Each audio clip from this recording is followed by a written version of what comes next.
Listen to the story, I Am Watching Grandpa. My sister and I were spending the weekend with our grandparents.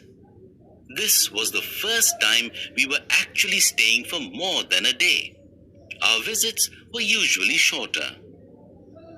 Grandpa's house was located near the noisy, bustling, dusty SP Mukherjee Road, the other end of the city where we lived. Grandpa and I shared a room, and as was customary, he said his prayers before bed and made me join in. I had an uneasy night with all the traffic sounds and lights from the main road. I managed to get some sleep but was disturbed by movements in the room. I opened my eyes a bit. It was still dark outside. Grandpa was sitting up. I assumed he was going to the toilet. I shut my eyes again. A weird rustling sound continued. I opened my eyes again, saw Grandpa, and wanted to tell him to go to sleep. But Grandpa had slipped into a faded t-shirt. Then he looked under the bed and located his slippers. Grabbing a large bag from the foot of the bed, he got up. What was he doing? Shopping in his sleep?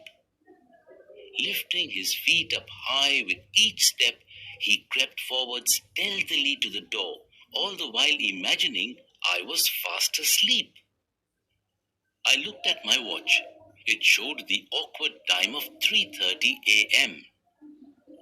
The sight of a 70-odd-year-old man sleepwalking like this seemed so strange, I could not control a giggle. He turned around with surprising agility, his large, owl-like eyes probing through the darkness to locate the source of the sound. "Be quiet if you want to come with me," he said. I never imagined an adventure with Grandpa. A few moments later, he led me through the main gate of the apartment and up the stairs where he had rented out a floor to a computer institute. When we got to the third floor, he took out a bunch of keys. The room, when it was not full of students, served as a cyber cafe. But it was not the main room that interested Grandpa. He took a right turn into another room, and we entered what looked like a shabby storehouse.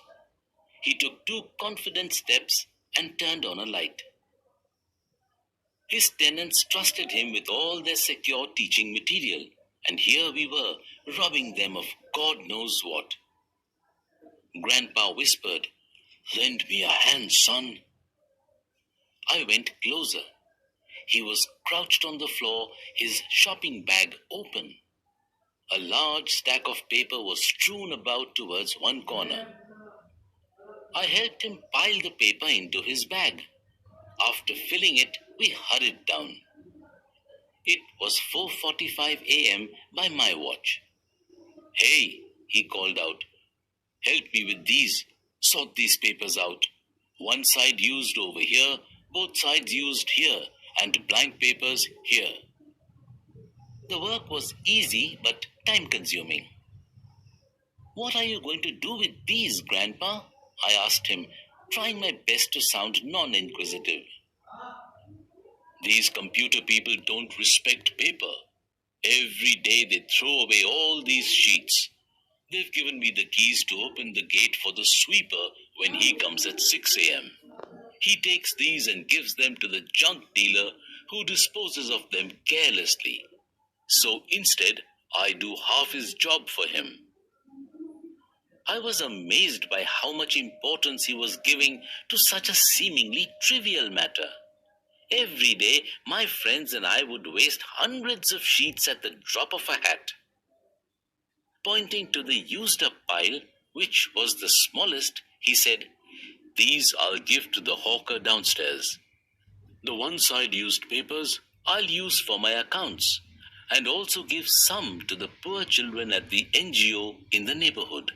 They practice maths on them." I was shocked. I learned that the old man had been doing this for months now. This was a real, concrete, genuine effort to save paper and the planet. I stared at the septuagenarian in awe. No school education on environment had ever made an impression on me, my classmates, or anyone, but his lone endeavor made me realize it all. For the first time, I truly understood